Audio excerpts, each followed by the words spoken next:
Alright, so now I'm going to be reviewing the original Nightmare on Elm Street. And as you'll notice, this image isn't from the original movie. It is from Dream Warriors, which, yeah, I watched the original film, but it got deleted off my DVR from someone else in the family. And I watched the third one. I didn't get to watch the second one. The second one got deleted before I could watch it. And, so, yeah, fuck, I guess I'm not going to be reviewing that. So, I guess I'm just going to have to use this image right here to review it. And I've already reviewed the third one. I decided to go for a, semi-newer horror film because I'm going to be reviewing old ones all month, so I just wanted to, try something a little bit more modern. By modern, I mean this is like 30 years ago. Yeah, so the original Nightmare on Elm Street is a very interesting film. Its concepts are very the concepts it brought to the horror genre was very new, especially having a villain who was a mix of classic horror villains and the modern day slasher. So it's very interesting how they pulled that off. And interestingly enough, there's only about 4 kids in this whole movie, and only 3 of them actually get the axe. Spoiler alert. Anyway, so the main character, Tina, is having nightmares about Freddy Krueger. So she calls her friends Nancy, Rod, and someone else, I forget his name. Anyway, so they all stay over at her house. And while she's sleeping with her boyfriend, Tina gets murdered. Really, really horribly.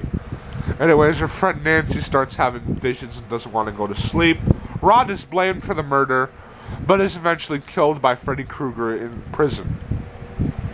The special effects, honestly, are amazing.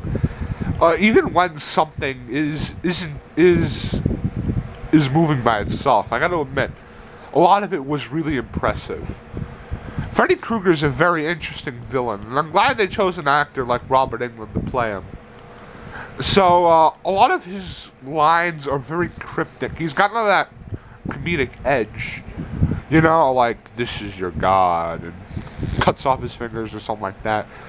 Anyway, so Nancy and her friend, they both try to stay up. Anyway, so her friend falls asleep, and he's gone. He's just freaking up dead. He falls inside of his water bed and starts spewing out blood like a freaking volcano. God, that's disturbing. Anyway, she gets Freddy Krueger to come find her. She pulls his hat out, and then when she gets back to the house, she manages to pull him out of the dream. And once she pulls him out of the dream, she does all this. She plays all this. She sets up traps for him and sets him on fire, all Home Alone style, and just she just makes a fool out of him. Well, eventually she's able to. Oh crap! I forgot how it went. Eventually, she's able to defeat him, and everything goes back to semi-normality, which is kind of the ending is a real mindfuck, right? All her friends are back, and I guess it's supposed to imply she's dead, or maybe it's supposed to imply her mother's dead. I don't know.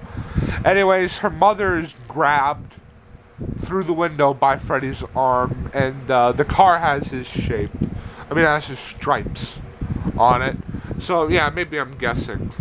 So she's pulled through, and the kids just ends like that. It's a real mindfuck. But anyway, so the film's great. It leaves everything it does is really iconic in its horror. Its kills are sorry about that.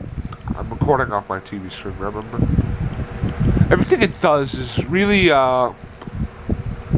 just really interesting with its I'm sorry, I'm just distracted here for a second. A lot of its horror elements and its kills are really influential. It became a real influence on the genre. And it did something very unique by having a slasher who talks. Freddy Krueger is a real mix of a classic horror villain like Dracula, but with the edge of a modern horror villain like Jason or something. Nowadays, horror villains are a thing of the past, and they all rely on just, spooky techniques. The only one who I can think of is maybe Jigsaw, but Jigsaw is kind of gone. Like, the franchise ended.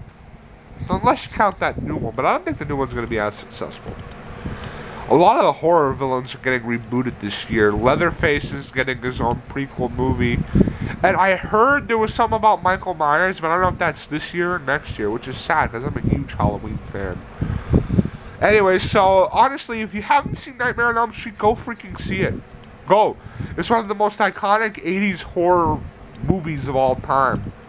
Honestly, if you haven't, go see it. Anyways, this was Elijah's Hall of Horror. I'll see you again with A Nightmare on Elm Street 3.